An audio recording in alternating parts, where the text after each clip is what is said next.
hay una fracción que llega a la Tierra, y de esa fracción que llega a la Tierra hay una cantidad que es aprovechable y otra que no.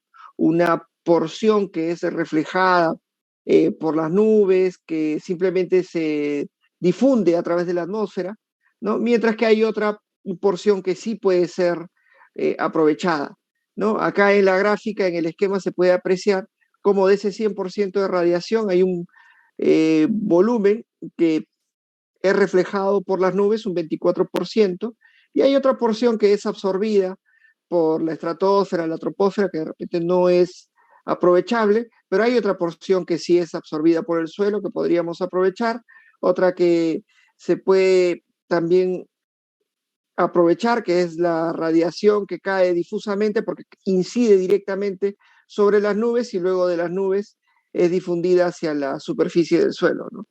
De toda esta cantidad, de todo este 100% de radiación solar, podríamos decir que el 47.5 es la que efectivamente podemos aprovechar, ya sea, como decía, por el volumen de energía que es absorbida al suelo, la que finalmente es la que vamos a utilizar, o la que se refleja del suelo o de algún otro elemento hacia el panel solar, hablando de generación solar fotovoltaica. Tenemos eh, tres tipos de radiación, podemos llamarlas de esta manera, ¿no? Una primera, que es la radiación directa, que es la radiación que incide sobre cualquier elemento, ¿no? Acá podemos ver que esta es una radiación directa para efectos de nuestro panel, es una radiación directa para efectos de una nube. Una radiación difusa, que es la radiación directa que ha caído sobre una nube y que se difumina dentro de la nube, ¿no? A través de la nube, y finalmente cae hacia el panel. Y finalmente hay otra radiación, que es básicamente el reflejo de la energía que incide sobre el suelo y que se refleja.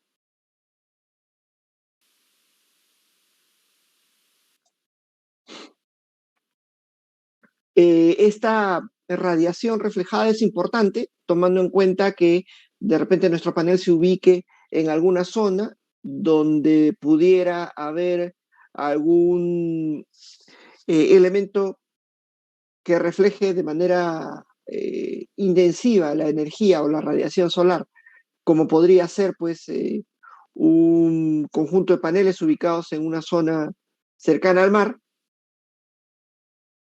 ¿no? Y también en otras zonas donde haya nieve, ¿no? Porque la nieve es básicamente agua y tiene una capacidad para reflejar la radiación que es bastante importante. Nosotros podemos, digamos, realizar una estimación muy gruesa de cuánto es el potencial de, de utilización de la energía solar. Y esto lo podemos hacer utilizando una fórmula como la que muestro en esta diapositiva, ¿no? En la cual yo puedo extraer, puedo determinar la cantidad de calor en calorías, ¿no? Puede ser transformado en cualquier otra unidad energética, que yo puedo obtener en un determinado punto de superficie de la Tierra. Evidentemente ahí hay determinadas características, como lo son los coeficientes, como lo es el coeficiente de radiación solar, este factor K, que digamos es el que va a ser, él va a permitir modular la cantidad de energía que nosotros podamos determinar se puede obtener o se puede aprovechar en una determinada superficie, ¿no? Este factor de radiación solar es multiplicado por el tiempo, por eso al final un volumen de energía el que vamos a calcular, ¿no? Y por la sección del área. Finalmente, este coeficiente de radiación solar es un coeficiente que está en términos de energía entre tiempo por área, ¿no? Entonces nos va a permitir determinar un volumen de energía. Como digo, este factor, este coeficiente va a variar dependiendo de la ubicación, del lugar, ¿no? Donde esté ubicado nuestro panel solar o el punto donde nosotros querramos identificar el volumen de energía que podemos producir con nuestro equipo, ¿no? Tenemos, por ejemplo, que en el caso de un día muy abierto, podemos tener un coeficiente de 1.3. Este coeficiente en realidad fuera de la atmósfera, ¿no? Sin estos reflejos y sin toda esta energía, esta radiación que cae, pero que luego es reflejada o que es absorbida, ¿no? Por la atmósfera, podría llegar a ser hasta de 1.94, ¿no? Y bueno, evidentemente cuando es de noche, esto es un coeficiente de cero, ¿no? Entonces nosotros podríamos determinar la cantidad de energía que podemos obtener en una determinada superficie a través de esta pequeña fórmula, ¿no? Es una simplificación, nuevamente hemos hablado en el caso de centrales hidroeléctricas, tenemos una simplificación para obtener la potencia de una central hidroeléctrica, pero cuando ya hemos visto el detalle, hemos visto que, bueno, hay muchísimo más dentro de esa formulación, pero lo dejamos acá como como una forma de determinar la cantidad de energía que podemos encontrar en una determinada superficie, ¿no? El campo de análisis de la energía solar puede tener o tiene dos aplicaciones, ¿no? Una primera que es la conversión de energía eléctrica y ahí viene el, el esquema de generación solar fotovoltaica, ¿no? Es directamente ya generación eléctrica a través del fenómeno fotoeléctrico que vamos a revisar a continuación. Y tenemos por otro lado otro campo de aplicación que vendría a ser el de la transformación de la energía solar en energía térmica o calorífica, ¿no? Nosotros, digamos, algunos de nosotros, los que hayamos podido visitar la zona de Arequipa, sabemos que la incidencia de la radiación solar en esa zona es bastante fuerte y conforme ha ido pasando el tiempo, mucha gente está colocando en sus casas, aprovechando precisamente este volumen importante de radiación solar que se puede obtener en esa zona, ¿no? Termas eléctricas, ¿no? Perdón, termas solares, me corrijo, termas solares, eh, que lo que permiten es, pues, justamente aprovechar esta energía o esta radiación para poder obtener energía térmica. Y ustedes saben que generalmente en zonas de sierra puede hacer calor de día, pero en las noches hay mucho frío, ¿no? Viene la helada, sobre todo en la época de invierno nuestro. Entonces ahí, evidentemente, pues contar con una terma solar es una gran ventaja porque ustedes saben que uno de los elementos que dentro de la gama de electrodomésticos genera un mayor consumo de electricidad fundamentalmente vienen a ser los equipos que transforman la energía eléctrica en calor, ¿no? Entonces, el poder contar con un equipo que lo haga de manera gratuita, digamos, es una gran ventaja. Evidentemente, esto se puede hacer en Arequipa, donde la radiación, la incidencia de la luz del sol es muy fuerte, ¿no? Ya por otros fenómenos. Y bueno, digamos que en términos generales es una alternativa bastante interesante para la población, ¿no? Entonces es una manera, digamos, de aprovechar la energía solar, cuestión que es absolutamente válida y que representa pues un ahorro importante para la gente que vive en esa zona o que pudiera tener esta misma inquietud de hacer lo mismo en cualquier otra zona del país donde haya una radiación importante, ¿no? Como les decía, existen diversos tipos o básicamente dos campos de acción con a su vez diversos tipos de formas de poder aprovechar la radiación solar para aplicarla en estos dos campos de acción. Entonces, para efectos de la conversión de energía eléctrica tenemos las placas fotovoltaicas, ¿no? Y también los sistemas de generación termosolar. No sé si vamos a desarrollar esto, de repente lo desarrollamos, pero luego de ver energía eólica, para que tengan una idea más o menos, porque tengo la presentación, y si no nos da tiempo, ya bueno, lo dejamos pues, les envío igual la presentación para que puedan ir viendo algunos conceptos de esto. Y para lo que viene a ser la transformación de energía solar o radiación solar en energía térmica, bueno, existen los colectores cilíndricos, los campos de helióstatos y varias otras alternativas, ¿no? Acá ustedes pueden apreciar el potencial de energía solar, el mapa potencial de energía solar, donde se ven pues zonas importantes de la región sudamericana, ¿no? Con un gran potencial. Ustedes pueden ver lo que tiende más a rojo, es lo que tiene un mayor potencial de eh, producción o de radiación solar que podría ser aprovechable para la generación de electricidad, ¿no? Ahí la zona sur del país, el potencial es bastante importante.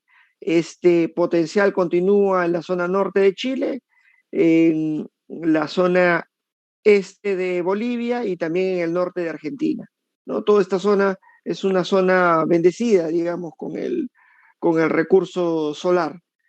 Nosotros tenemos una gran ventaja con otros países, que es que tenemos un potencial hidroeléctrico sumamente importante y también tenemos un conjunto de reservas de gas bastante significativo, ¿no? Esto nos lleva pues a tener la energía solar como una alternativa, pero no una alternativa urgente, situación distinta a la que ocurre en el caso de Chile, ¿no? Donde no tienen ese conjunto de reservas de hidrocarburos, donde no tienen el potencial hidroeléctrico que nosotros tenemos, y bueno, tienen que aprovechar lo que haya, y en este caso lo que hay, como ustedes pueden apreciar, es el potencial de generación solar. Argentina, digamos, tiene también un importante conjunto de reservas de hidrocarburos, ¿no? Bolivia también, ustedes saben que está en la misma situación, tiene un potencial hidroeléctrico también importante, entonces el desarrollo más intensivo en la zona sudamericana de lo que vendría a ser generación solar proviene de Chile, pero fundamentalmente por una situación estratégica, ¿no? Básicamente de dependencia de, de fuentes de energía de diversos países. O sea, ellos han tenido un problema bastante importante hace muchos años con relación al abastecimiento de gas natural proveniente de Argentina. No han querido, digamos, tener la misma situación porque empezaron a importar gas natural licuado. Eh, no hubo un ofrecimiento de Bolivia de venderles gas, ¿no? Entonces ellos lo que han decidido es básicamente promover la generación del recurso que tienen más a mano y que es, pues, en este caso, el único que tienen a mano en esa cantidad, que vendría a ser la generación solar, ¿no? Entonces por eso es que hablamos de un mayor desarrollo de generación renovable en Chile, no por una cuestión eh, digamos, de interés propio de la energía, sino de interés ya geoestratégica, ¿no? Que es o la energía que yo puedo producir a partir de fuentes disponibles en mi mismo país o a través de la importación de recursos de otros países con los consiguientes problemas de desabastecimiento por situaciones en la cadena de suministro, ¿no? Eso se ha podido ver, lo han podido sentir ellos en carne propia con la situación Argentina-Chile, que les comento, de principios del 2000, donde Argentina tenía un ducto a la zona norte del país, de Chile, ¿no? Donde abastecía a varias centrales termoeléctricas en ciclo combinado, pero ante una situación de crisis en Argentina, Argentina como nación soberana optó por priorizar su mercado interno y dejó de abastecer a las centrales chilenas, generando una crisis energética bastante importante, ¿no? Y hoy día también lo podemos ver con el caso de Rusia con los países europeos, ¿no? Ha habido una situación, un conflicto importante, han aplicado sanciones los países occidentales a Rusia, pero Rusia básicamente lo que está haciendo es, ok, si no me quieres comprar el combustible, si no me quieres comprar el hidrocarburo, no te lo vendo o no te lo vendo en las condiciones que tú quieras, sino en las que yo quiero. Y eso evidentemente está generando una crisis energética en la zona de Europa, ¿no? Sobre todo en Alemania, en países que son fuertemente dependientes de la energía que provenga de Rusia. Evidentemente, pues esto está generando una complicación en estos países, en la economía de estos países. Probablemente nos vayamos a una situación de recesión mundial y fundamentalmente por una situación de independencia energética, situación en la cual, como digo, estamos nosotros en una situación de gran ventaja, bendecidos por tener unas fuentes energéticas de diversa índole, no un solo tipo de fuente de energía y una de estas es de la generación solar, ¿no? Eh, es importante también tener en cuenta que hay varios aspectos que hay que considerar a efectos de poder disponer del recurso, ¿no? No siempre vamos a tener el mismo tipo de recurso, la misma radiación, porque va a haber una gran influencia de parte de la nubosidad, de la turbidez de la atmósfera, del viento, la orientación que vaya a tener nuestra superficie fotovoltaica, la época del año, la latitud donde nos encontremos ubicados. Entonces, todo eso, digamos, genera una serie de circunstancias condicionantes para el desarrollo de la generación solar. Pero sin perjuicio de eso, cada una de esas cosas se pueden ir manejando, ¿no? Por ejemplo, en el caso de tener problemas con la orientación de la superficie receptora, existen, pues, ustedes saben, paneles que tengan la posibilidad de moverse sobre los dos ejes, ¿no? En cuanto a la generación por época del año, bueno, ahí lo que hay que tomar en cuenta es que existen, felizmente, en el caso peruano, repitiéndome nuevamente, la posibilidad de tener diversas alternativas de generación. Una posibilidad interesante es el hecho de que solar, la generación solar es fundamentalmente fuerte en la época de avenida, ¿no? Entonces está bien acoplada con la generación hidroeléctrica, pero se complementa muy bien con la generación eólica. La generación eólica es mayor en épocas de estiaje, ¿no? Y bueno, la generación también termoeléctrica que puede cubrir cualquier tipo de falta de firmeza en cuanto a la generación de energía en cualquier instante, en cualquier momento, en cualquier estación, ¿no? Entonces, todos estos aspectos hay que mirarlos de manera holística, de manera amplia, ¿no? No solamente enfocándonos en un solo aspecto de la generación, la reducción de emisiones, sino también en el aspecto económico, también en el aspecto de complementariedad con el resto de alternativas de generación del portafolio que nosotros tenemos, ¿no? Entonces, eh, este es el mapa de Perú, el mapa del potencial de generación eléctrico que existe en el país. Ustedes pueden apreciar la zona sur con un potencial muy grande para lo que vendría a ser la generación eléctrica. Acá podemos ver algunos departamentos con el mayor potencial de generación de energía solar en el país, no solamente para poner paneles fotovoltaicos, sino en un futuro también podrían ser interesantes para poder colocar generación solar de tipo térmica, ¿no? Termosolar. Esto es una alternativa bastante interesante para la zona sur, habida cuenta que la mayor generación hidroeléctrica se encuentra en la zona centro y la generación con gas natural a partir de gas de camisea también se encuentra ubicada en la zona central del país.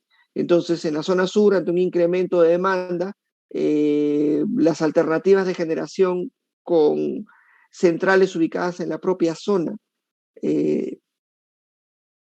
la propia zona operativa son relativamente bajas, ¿no? Entonces, el poder contar con generación fotovoltaica es una alternativa interesante, pero más interesante desde el punto de vista técnico, más no económico, es la generación termosolar, ¿no? Que podría ubicarse en la zona sur y que podría complementar la generación hidroeléctrica de la zona. La ventaja de la generación termosolar respecto a la generación solar fotovoltaica es básicamente la intermitencia, ¿no? La generación termosolar es una generación que permite el almacenamiento de energía en forma de energía térmica para poder posteriormente utilizarla en cualquier otro momento que sea necesario para producir electricidad. Entonces, tenemos ahí una situación de una central que podría ser utilizada pues para generar electricidad en cualquier momento, ¿no? A diferencia de una central fotovoltaica que sí es una central de carácter no gestional.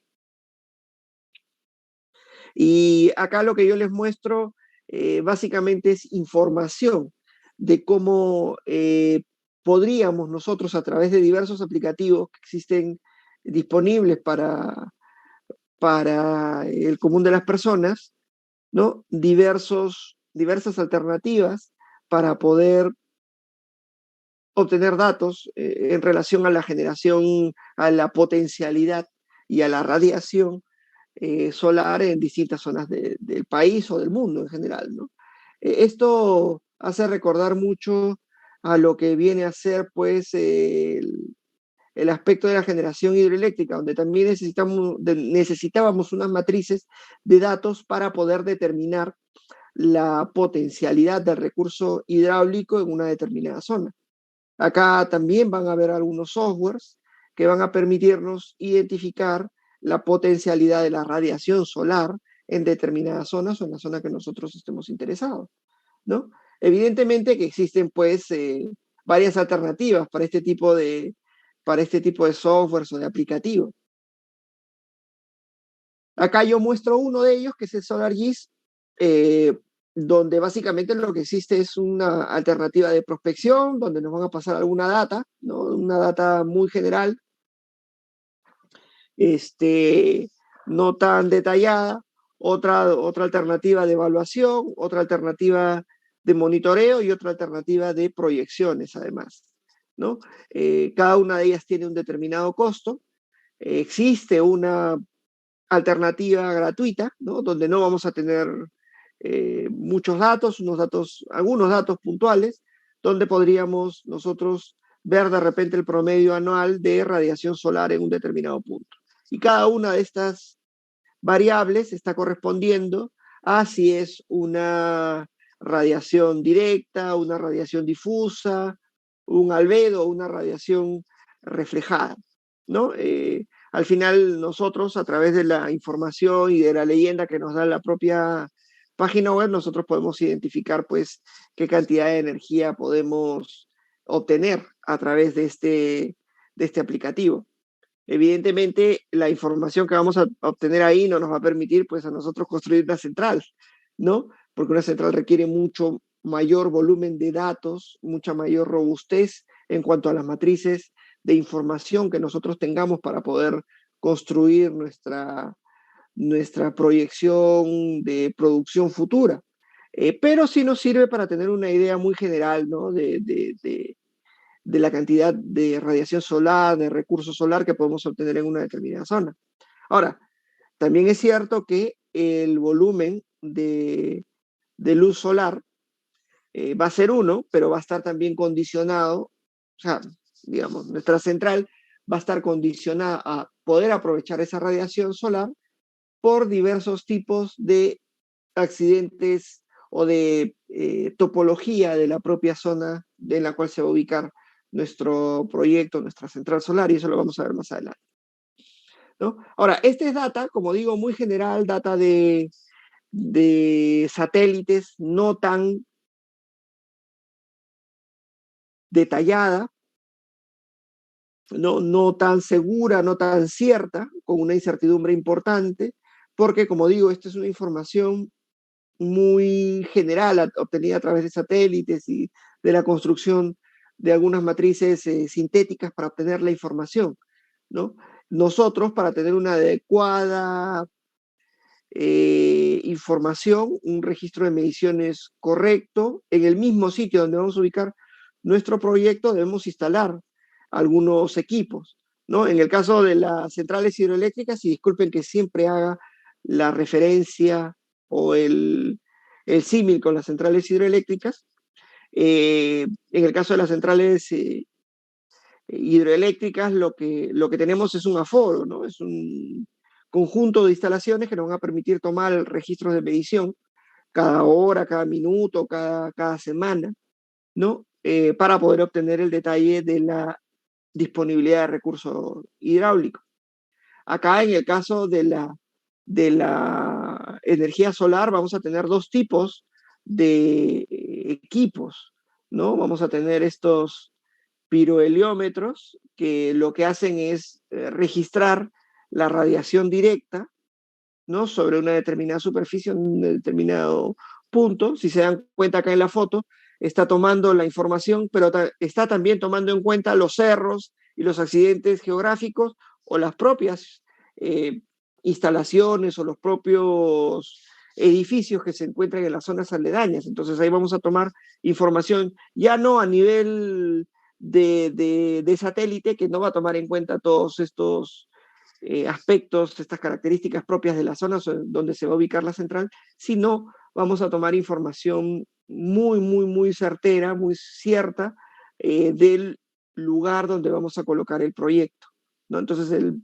pirheliómetro lo que va a hacer es tomar información de radiación directa del Sol.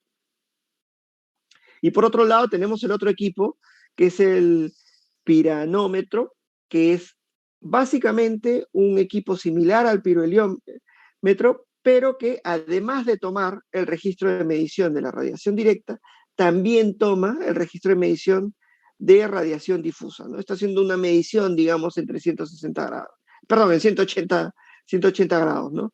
Todo alrededor. Mientras que el piranómetro se instala en un lugar fijo donde va, digamos, estar tomando la información, ¿no? 360 podríamos llamarle, ¿no? El pirheliómetro lo tendríamos que ubicar con un sistema que vaya siguiendo la radiación directa del Sol, porque el Sol va a ir moviéndose a lo largo del día, entonces hay que hacer un seguimiento a donde se encuentre para poder obtener la medición de la radiación directa, ¿no? Con un conjunto ya de datos, ya podemos nosotros tener la certeza de que en un determinado punto, en un determinado emplazamiento, vamos a tener el suficiente recurso solar para generar electricidad, ¿no? Con una seguridad, con una certeza importante. ¿Qué es lo que quieren los bancos para efectos del financiamiento de los proyectos de generación, ¿no? Bueno, acá esto es básicamente una representación de lo que vendrían a ser las coordenadas solares. Eso sí se los dejo para que lo vean ustedes, ¿no? Cada uno de estos ángulos respecto al Sol tiene una determinada definición, ¿no? Esto es bastante utilizado en el caso de arquitectura. Lo otro que tenemos que ver son las cartas solares, porque el Sol, y es una cosa que yo no sabía, por ejemplo, ¿no? Eso yo lo he ido aprendiendo en el tiempo, el Sol va, digamos, moviéndose en cuanto a su posición respecto al punto donde nosotros nos ubiquemos, ¿no? Por ejemplo, si nosotros estamos ubicados en esta zona, ¿no? El sitio de la trayectoria del Sol, si es que nosotros nos ubicamos en el hemisferio norte, va a ser ¿no? Va a tener este recorrido y va a poder caer el Sol, o va a poder recorrer el Sol toda la zona comprendida entre estos dos puntos cortados, ¿no? Entre estas dos líneas discontinuas, ¿no? Entonces, si estamos ubicados en el hemisferio norte, vamos a ver que el Sol va a tener un recorrido que va a corresponder a la zona comprendida entre estas dos líneas discontinuas. Si nos encontramos en la zona del Ecuador, el Sol a lo largo del año va a tener un recorrido que va a estar también ubicado en esta área comprendida por estas dos líneas discontinuas. Y finalmente, cuando nos encontramos en la latitud sur, que es nuestro caso, el Sol va a tener un recorrido anual que va a estar comprendido, que va a estar ubicado dentro de estas dos líneas discontinuas, ¿no? Nosotros ubicándonos en este punto central.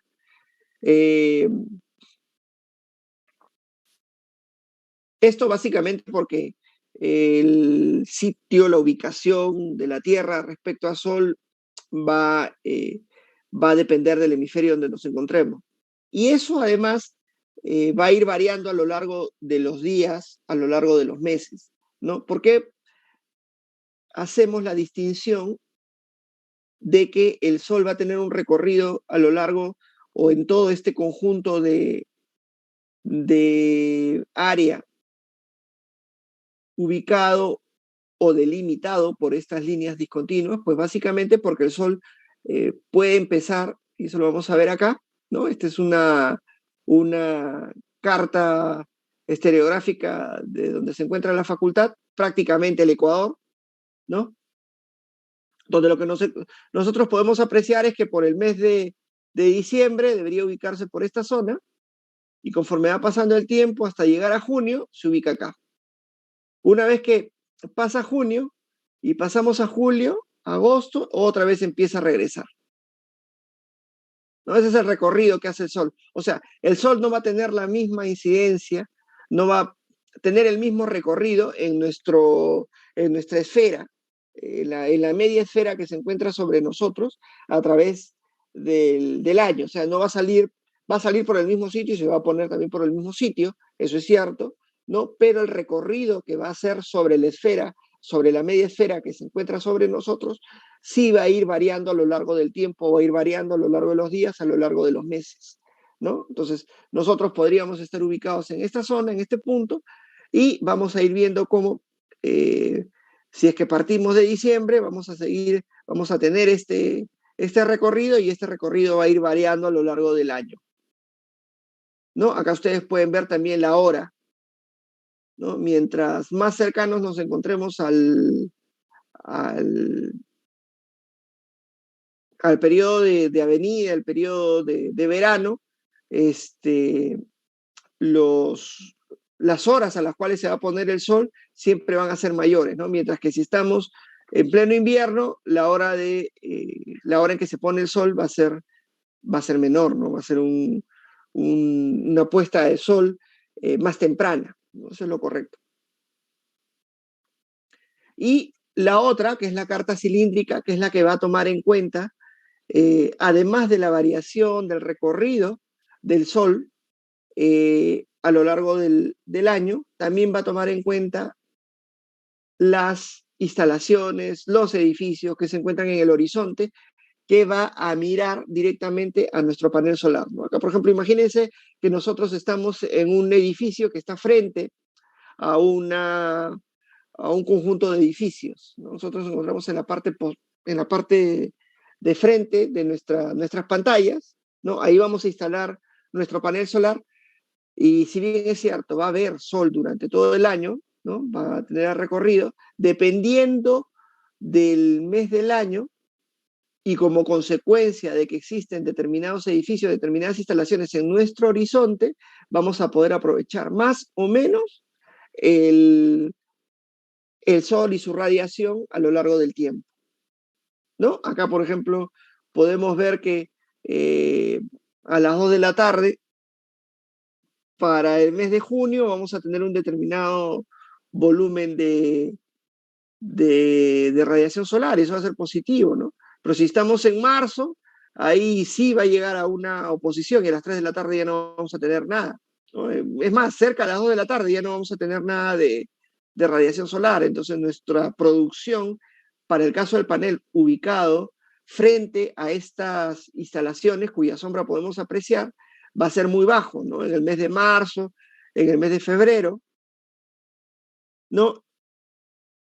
Para las 2 de la tarde nada más, ¿no? Y lo mismo podemos ver acá para la mañana, en el caso de tener una construcción, en el mes de junio vamos a tener una radiación importante a las 9, 10 de la mañana, pero acá, por ejemplo, para el mes de entre marzo y abril, sí vemos que hay una reducción importante, ¿no? Tendríamos que esperar hasta las 10 de la mañana para poder tener un uso más intensivo, un uso más adecuado del panel solar que tenemos frente a nosotros, ¿no? Esto básicamente hay que tomar en cuenta, por si acaso, que es una carta cilíndrica para una ubicación localizada en el hemisferio norte, ¿no? En el hemisferio sur sería distinto, pero las fechas van a ser las que van a variar, ¿no? Porque ellos tienen un verano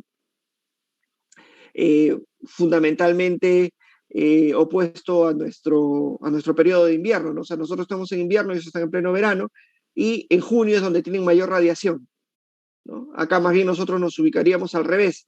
Nuestro junio estaría por acá, y nuestro enero, febrero estaría en esta zona, ¿no? Entonces, digamos, ahí es un poquito diferente, es lo opuesto en cuanto al recorrido del Sol. Pero básicamente lo que nos permite hacer esta carta cilíndrica complementaria a nuestra carta estereográfica es básicamente poder ver no solamente la disponibilidad y el recorrido del Sol a lo largo del tiempo para poder desarrollar el proyecto, ¿no? Sino que también poder analizar el ángulo que más nos conviene para la ubicación de nuestro proyecto, ángulo puntual. Ya no estamos hablando de un ángulo genérico, un ángulo, digamos, representativo, conceptual, sino el ángulo real al cual tendríamos que colocar nuestro panel solar para lograr un mayor aprovechamiento de la radiación solar, ¿no? Y esta radiación solar también, conforme va pasando los días, los meses, va a tener también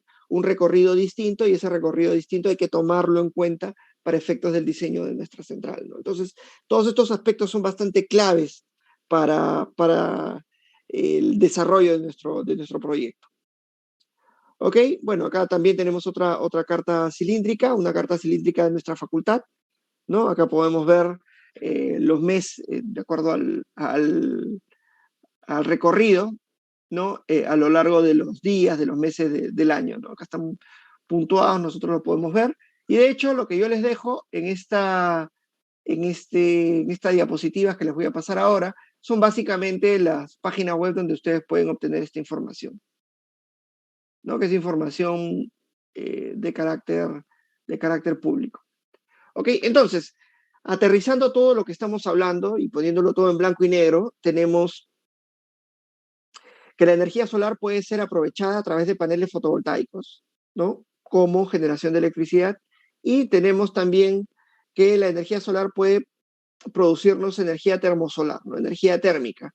Y esta energía termosolar puede ser aprovechada a través de campos de helióstatos, que vamos a ver ahorita, y también de centrales termosolares, mientras que las centrales o los paneles fotovoltaicos pueden ser utilizados para sistemas de autogeneración, de generación distribuida o de centrales eléctricas, ¿no?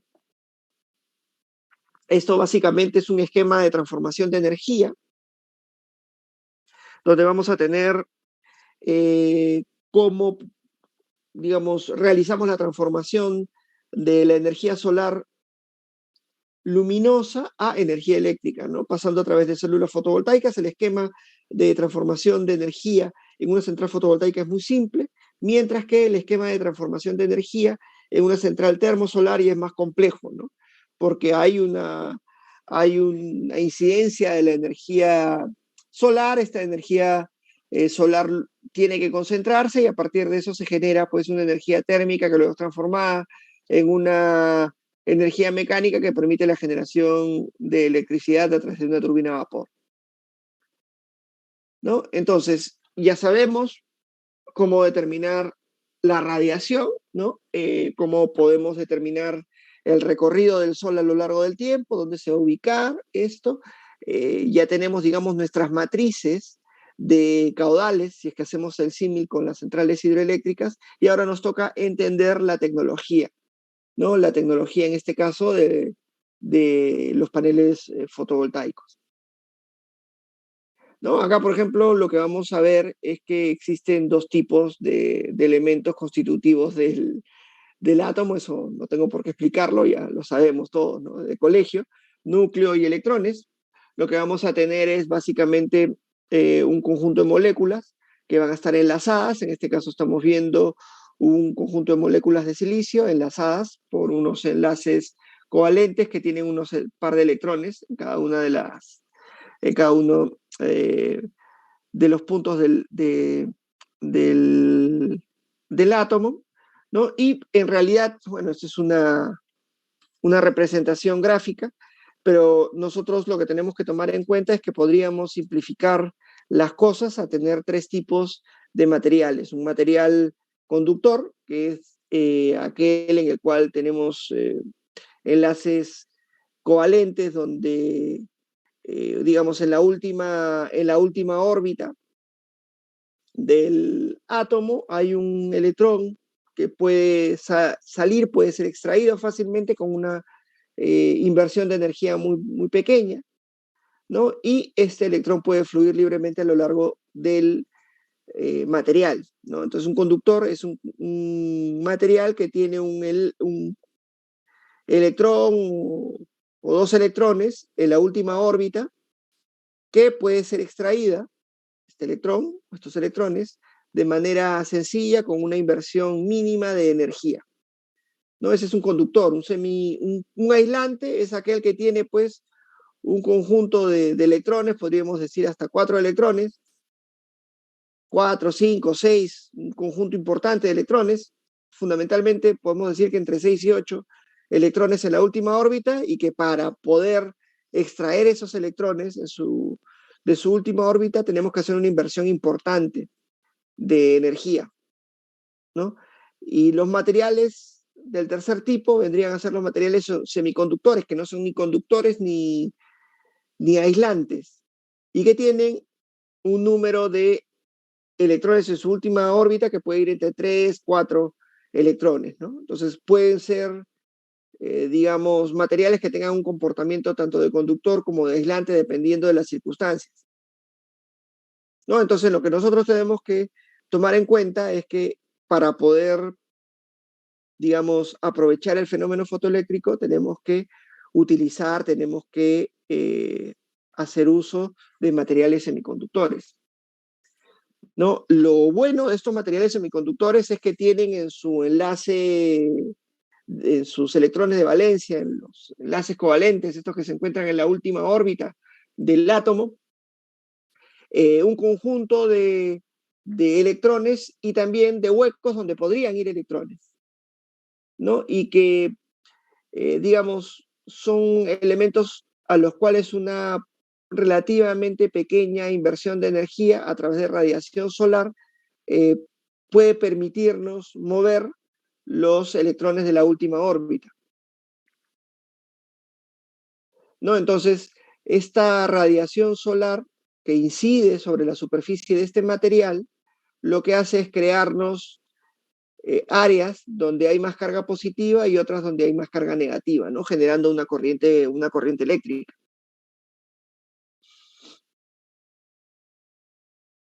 Si nosotros, por ejemplo, juntamos un conjunto de átomos de silicio, ¿no? Con una partícula, con un átomo de fósforo, lo que vamos a tener es que el fósforo pues tiene un número de 5 electrones de valencia, 4 de ellos van a formar un enlace covalente con los átomos de silicio y va a quedar un electrón libre.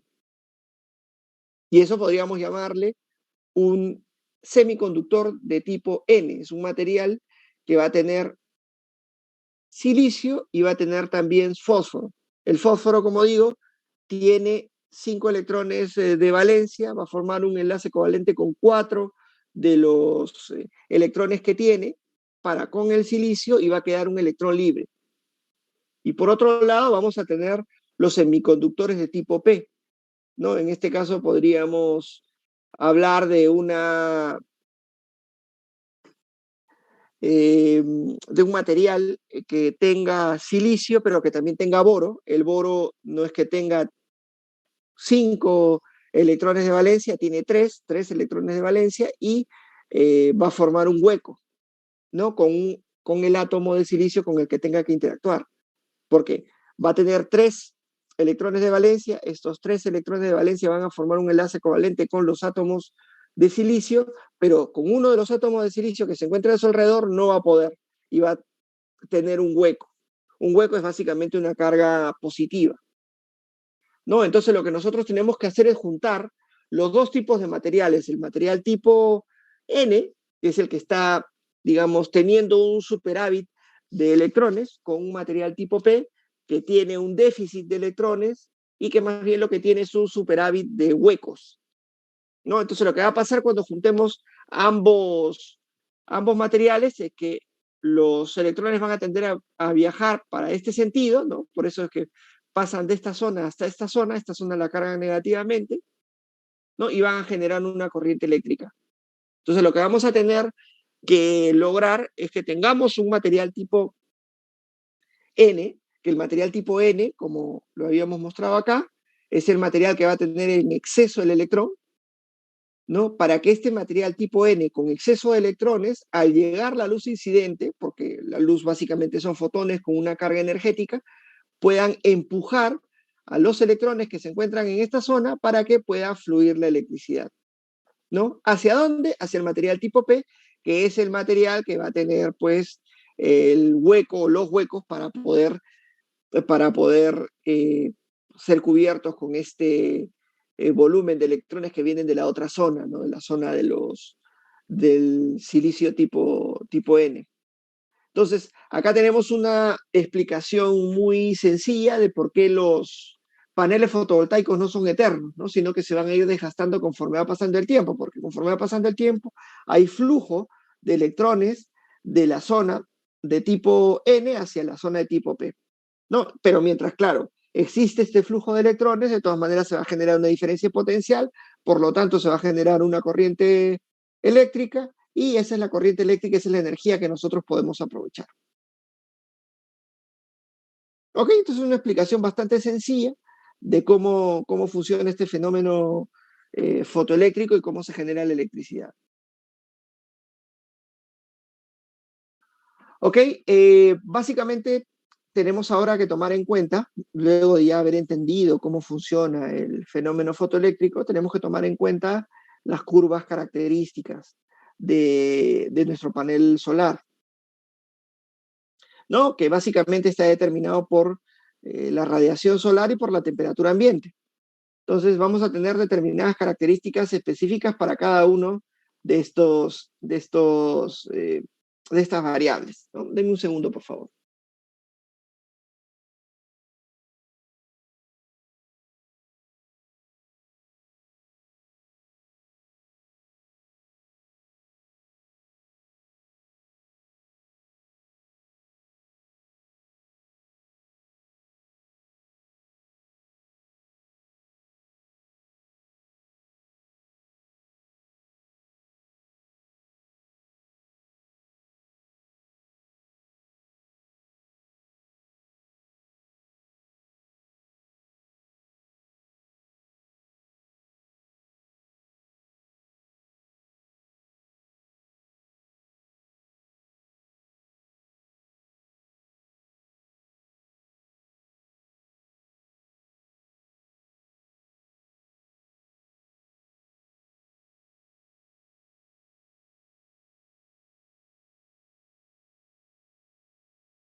Eso que van a definir el comportamiento de una célula fotovoltaica, ¿no? Básicamente vamos a tener una potencia pico, que es la potencia máxima que puede producir la célula. Esa potencia pico va a estar asociada a una corriente máxima y a una tensión máxima que vamos a obtener para poder llegar a esa máxima potencia. No es el valor máximo de corriente que podríamos obtener en, la, en el equipo, porque el máximo vendría a ser la corriente de cortocircuito y en el cortocircuito vamos a tener una tensión de cero, ¿no? Ni tampoco es la tensión máxima, que es la tensión a circuito abierto, y en ese caso, pues la corriente va a ser de cero. Entonces, la máxima producción de electricidad va a venir asociada con una corriente máxima y una tensión máxima, que no es la de cortocircuito para el caso de la corriente, ni la de circuito abierto para el caso de la tensión, ¿no? Vamos a tener también un factor de forma, que lo que va a hacer es relacionar el parámetro o el valor de la potencia pico, de la potencia máxima, con la tensión a circuito abierto y la corriente de cortocircuito, ¿no? Es decir, la corriente de cortocircuito por la tensión de circuito abierto, por nuestro factor, nos va a entregar la potencia máxima o la potencia pico que puede producir nuestra celda, ¿no? Y finalmente la eficiencia, que básicamente es el parámetro que nos permite determinar el funcionamiento de la celda solar, y es la relación que tenemos entre la producción de electricidad que podemos tener, la potencia pico, potencia máxima, ¿no? de nuestra celda entre la cantidad de energía que va a incidir sobre el lugar, ¿no? O sea, cuánto podemos aprovechar realmente eso. Y básicamente lo que viene a continuación es el tema de las características propias de la operación de nuestra central solar fotovoltaica, que es básicamente que hay que tener en cuenta que cuando, digamos, la temperatura varía, ¿no? Cuando la temperatura va cayendo, la corriente va a seguir siendo la misma, pero lo que sí va a caerse, lo que va a generar un impacto, ¿no? Va a ser la reducción de la tensión, ¿no? Acá lo pueden ver claramente, hay un delta, hay un gradiente de temperatura, y ese gradiente de temperatura, esa reducción de temperatura va generando que la tensión que se ubicaba acá vaya bajando, ¿no? Entonces, lo que ocurre cuando hay menor temperatura es que hay menor nivel de tensión. Y lo otro es, que creo que es más intuitivo, es que cuando se varía la radiación solar, lo que cae es el volumen de corriente, la cantidad de corriente que va a poder producir nuestra célula, ¿no? Menor radiación solar, menor producción o menor corriente disponible. Hay una reducción del rendimiento de nuestra celda. ¿Ok? Estas son diversas gráficas que muestran lo que estamos comentando, ¿no? Para una variación de temperatura se muestra una reducción en la tensión.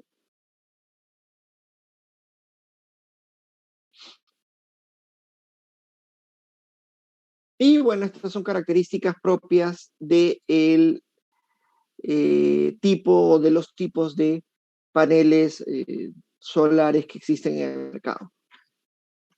Ok, acá hay una pequeña bibliografía y pasamos a ver la siguiente presentación. Segundo.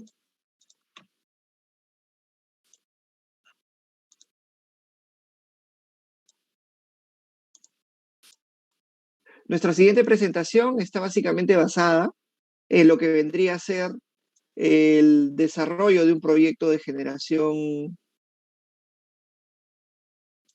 fotovoltaico en sí, ¿no?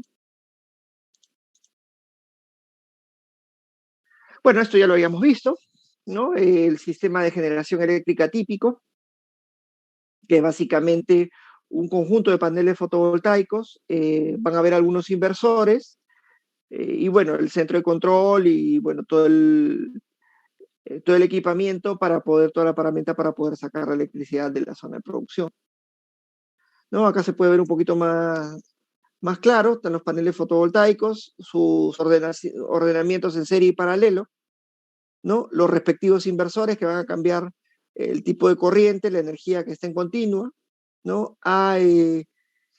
Alterna, se eleva la tensión para poder evacuar la energía, ¿no? Estas son las características propias de la conexión de paneles, ya sea en serie o en paralelo. ¿Ok? Entonces, cuando las ponemos en serie, lo que vamos a tener es un incremento de tensión. Cuando las ponemos en paralelo, lo que vamos a tener es un incremento de volúmenes de corriente.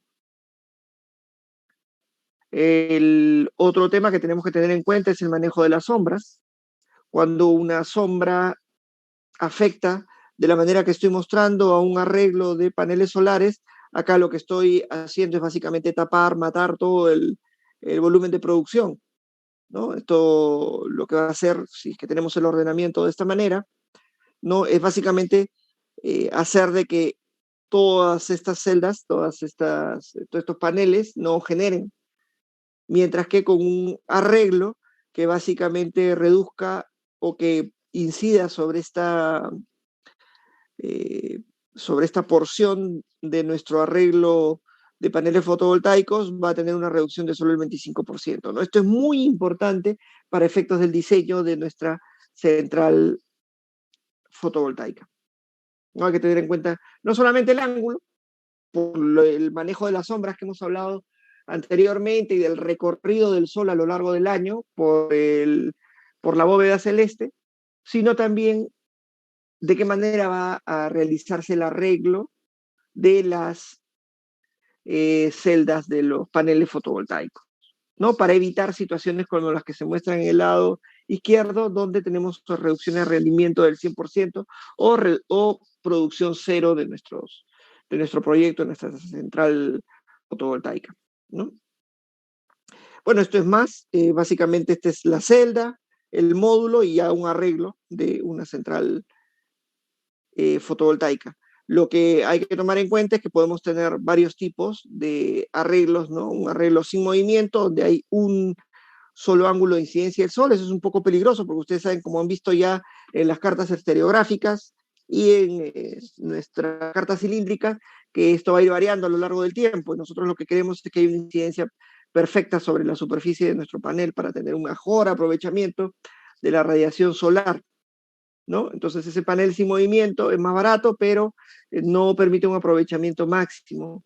Un eje para poder moverlo en un solo sentido y dos ejes para poder hacer ya un acompañamiento mucho mayor de la radiación solar a lo largo del año y del día, ¿no? Entonces aquí tenemos una central con un eje simple, ¿no? Centrales un poquito antiguitas. Lo que podemos ver acá es el conjunto de criterios de diseño que establece el operador del sistema peruano a efectos de poder conectar una nueva central solar fotovoltaica, ¿no? Se establece que el factor de potencia tiene que estar entre 0,95 capacitivo y 0,95 inductivo, ¿no? Y hay digamos, un valor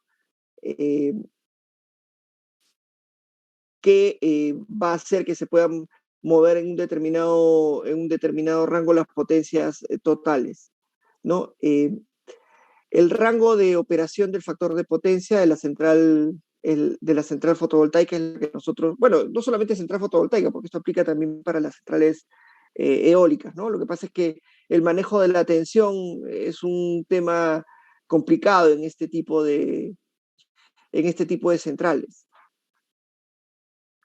Lo que lo que nos piden básicamente es que nosotros tengamos unos determinados rangos de operación, ¿no? Para nuestros proyectos.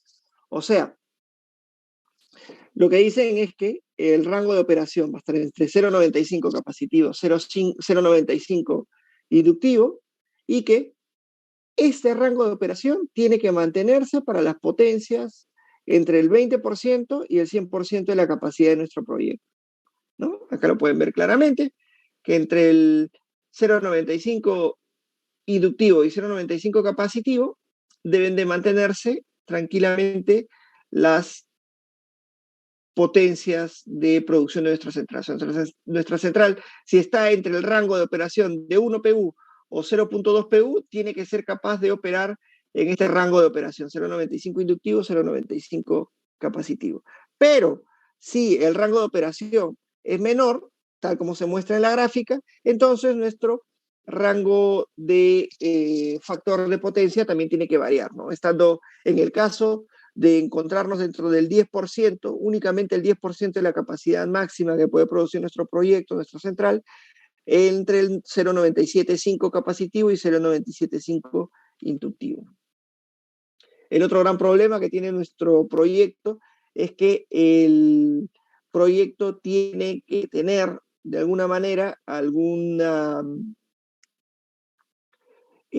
rango de operación ante variaciones de frecuencia, ¿no? O sea, si hay variaciones de frecuencia importantes, el proyecto, al menos desde el punto de vista operativo actualmente, no tiene la necesidad de la necesidad por una obligación propia de la regulación peruana, no tiene la necesidad de realizar regulación primaria o secundaria de frecuencia, ¿no? Pero lo que sí tiene que estar obligado es que si hay variaciones o gradientes importantes de frecuencia en el sistema, sí tiene que ser capaz de actuar, ¿no? O sea, si es que hay una variación del orden de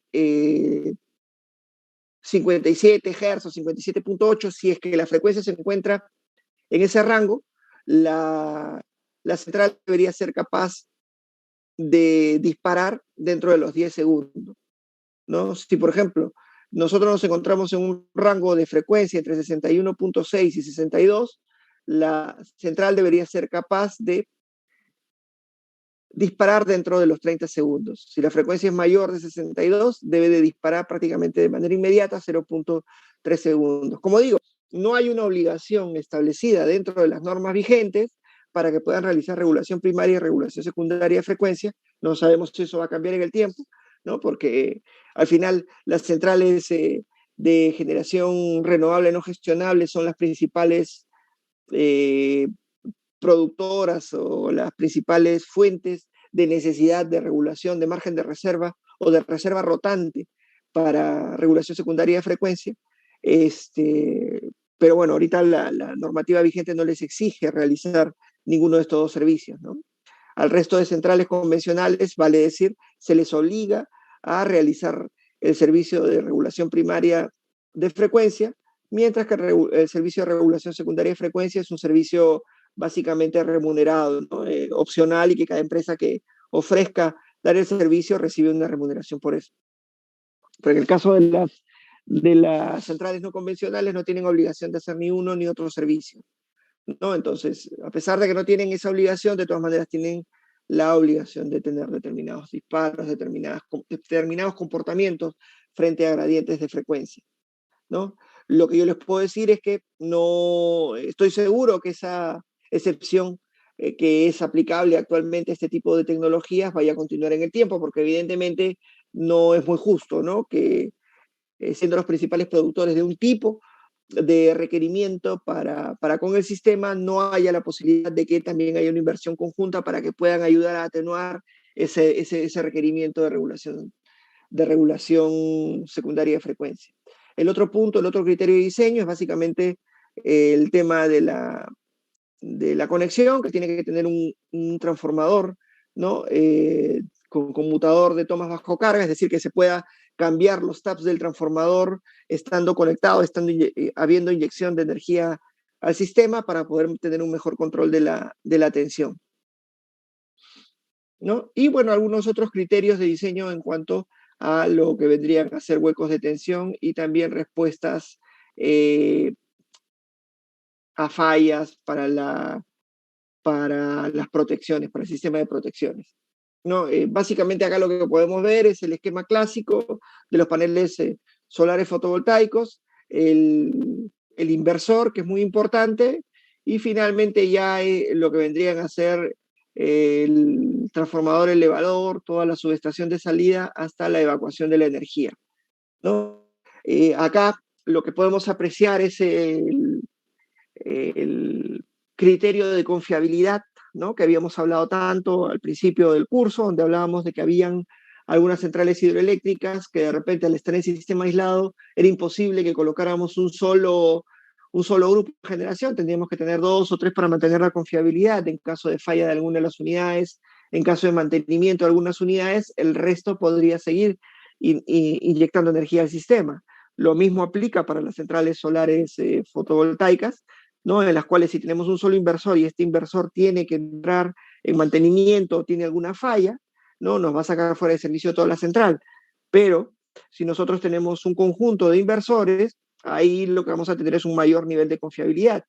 Pero sin perjuicio de eso, un mayor conjunto de inversores implica una mayor inversión en cuanto a el costo de la central. Mayor número de equipos va a implicar mayor costo, eso es absolutamente obvio. Entonces, lo que hay que hacer es tratar de optar por una configuración que nos permita balancear economía y confiabilidad, ¿no? Acá podemos apreciar un conjunto de cadenas de celdas de paneles solares, ¿no? Que están unidos en serie paralelo para un mejor aprovechamiento de los inversores, ¿no? No tenemos inversores para cada una de las ramas, pero tampoco tenemos un solo inversor para todas las ramas del sistema, ¿no?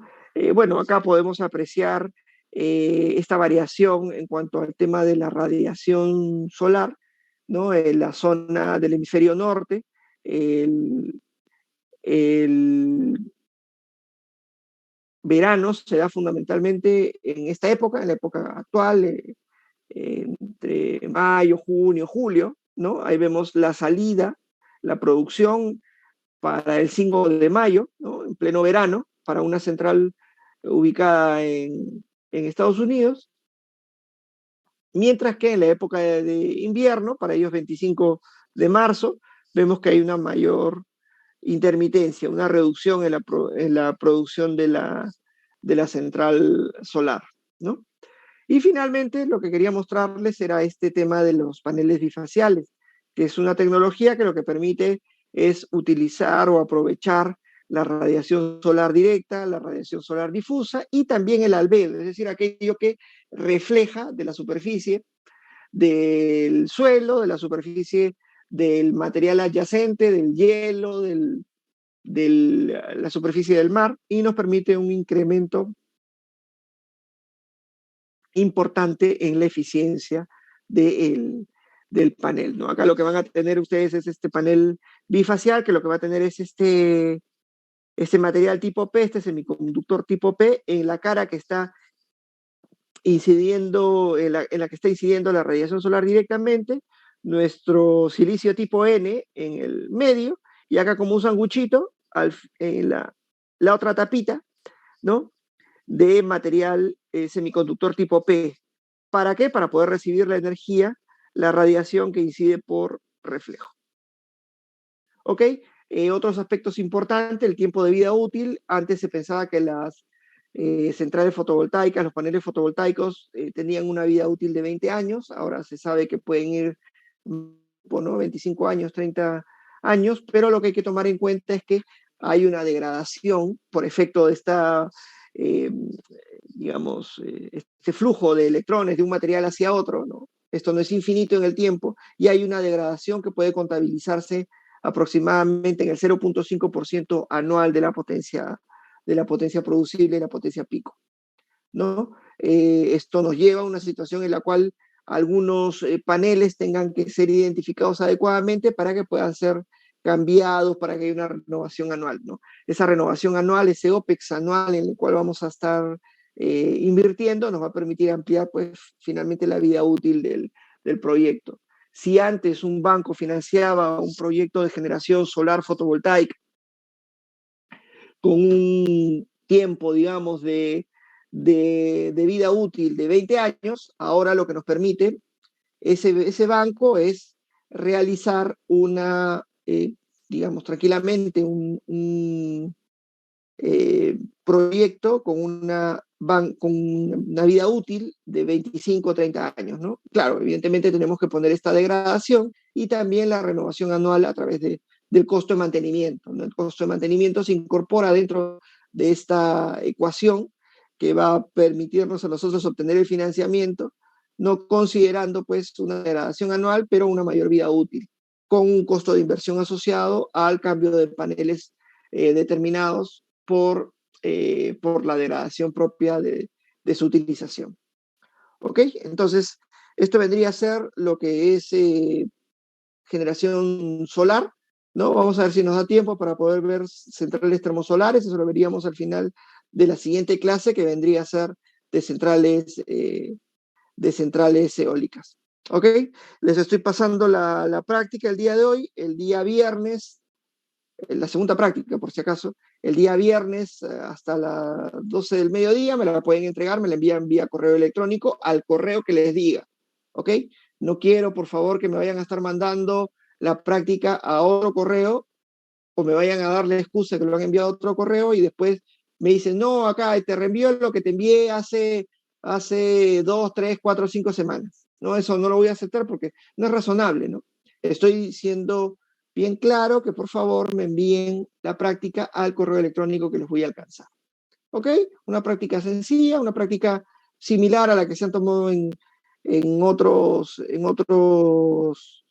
ciclos, así que ustedes ahí van a poder dar una mirada de lo que más o menos se va a tomar.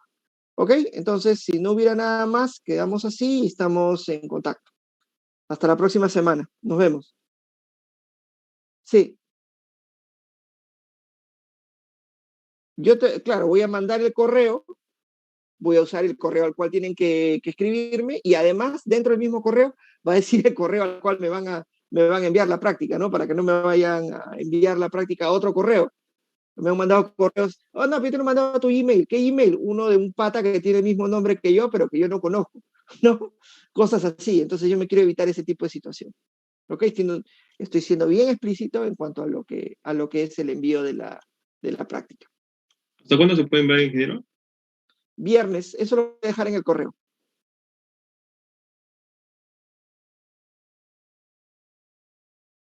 Ok, listo, quedamos así entonces. Yo el domingo les estoy pasando la primera práctica.